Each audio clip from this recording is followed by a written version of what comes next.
So, and it was all done by half-time. It might seem a little bit perverse to talk about the Brazilian goalkeeper, but if they're going to win this, as much as they're good at one end, they need to be good defensively, and Alisson was in fantastic form tonight. He was, and I always think it's incredible when a goalkeeper doesn't really have to do anything in the first half and then comes out with an incredible save. You know, he's sort of cold, hadn't had anything to do in the first half, and then he does this.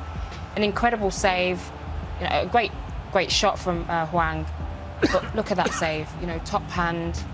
And you got to remember as well, he's keeping out Ederson, who's the Man City goalkeeper. You're two of the probably number one goalkeepers in the world. You know, Brazil have got those to choose from, and this is why really he's keeping Ederson out, because of these types of saves. And this is the professionalism, isn't it, Roy? You're 4-0 up, but your goalkeeper he's the one player really not interested in easy. Yeah, he'll be disappointed with this. Listen, he can't do much with this. I think there's a couple of deflections along the way, but he'll be disappointed. But he'll still be, in terms of the saves he made, nice gesture coming off there. But again, we've said it many times before, an outstanding goalkeeper. Yeah, Weberton coming on means that all 26 of the Brazilian players have actually taken to the field in this World Cup. We talked about that marriage of work rate and skill before the game. We saw it today, didn't we? Again. Yeah, it's very easy to point out all the things they've done correct, and that first half, most of it was.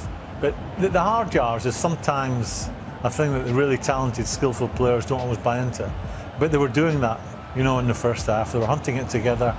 As I said, even Neymar, you know, his attitude at times is questionable. Look at this, three of them come to hunt that ball down. That guy gets fouled eventually, but they show an appetite, which and that's at 4-0. You see an appetite which to win the ball back and do the hard yards, which you don't always get from the silky players. That's only the second goal they've conceded in the tournament, you know. So that starts from the front, as we showed, you know, early on in the show with Richarlison.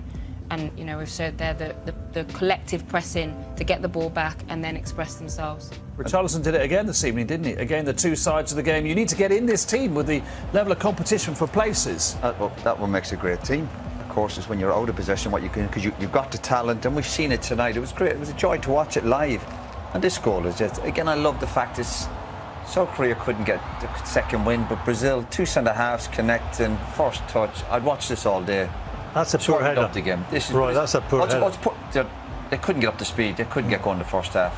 Again, they were 2-0 down after 15 minutes, no way back. But the first touch, the speed of the passing, they make it look so simple, but it's not. Even the way that this pass has come to the first time, that's a central half. Striker, love it. Honestly, I'd watch that all day. Fantastic. Are you content now to see and say that they're favourites?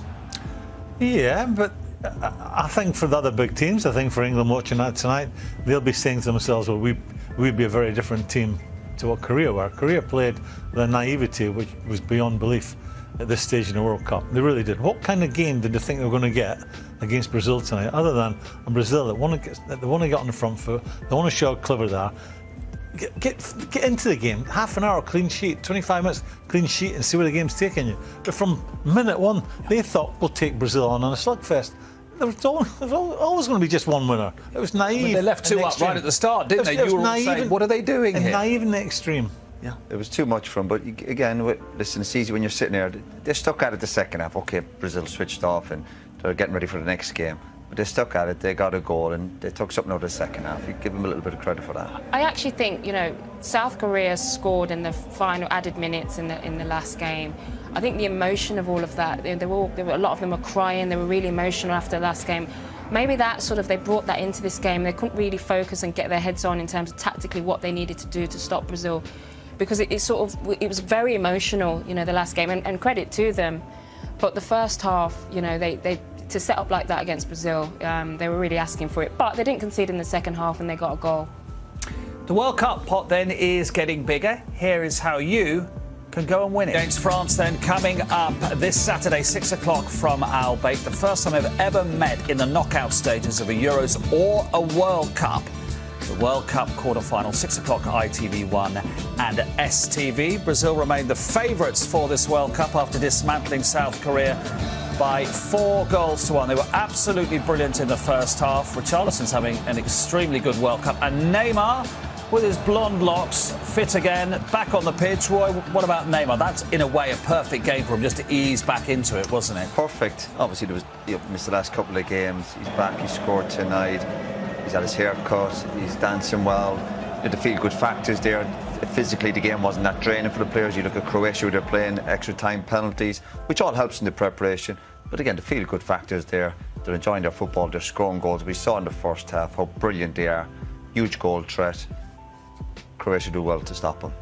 Is that the way you think it'll go with Brazil going forward? Neymar very much floats, and Paquetá and Casemiro, well, they clearly don't keep the back door locked, because Paquetá's quite an attacking player as well. But do you imagine that's how those three will operate? Yeah, and I think, you know, Rafinha and Vinicius Jr. on either side of Richarlison, that seems like a settled front three. Rafinha's got to be disappointed he hasn't scored tonight. You know, he's paying me with high-scoring games if he didn't score as a striker. But he's had some really good chances, so it'll be interesting to see if Brazil change out Rafinha, maybe bring in Martinelli. But Neymar in that sort of 10 role, it's almost like a free role, and he joins in and you know, does his stuff and expresses himself. When they all play together and connect together, it's a joy to watch. You can't tether Neymar. You don't want to tether Neymar, do you? Say that again? You don't want to tether Neymar, do you? You want to let him go? I want to see more from him. He's got incredible ability. He was heir apparent to the throne of Messi and Ronaldo, but he's not picked the baton up for me.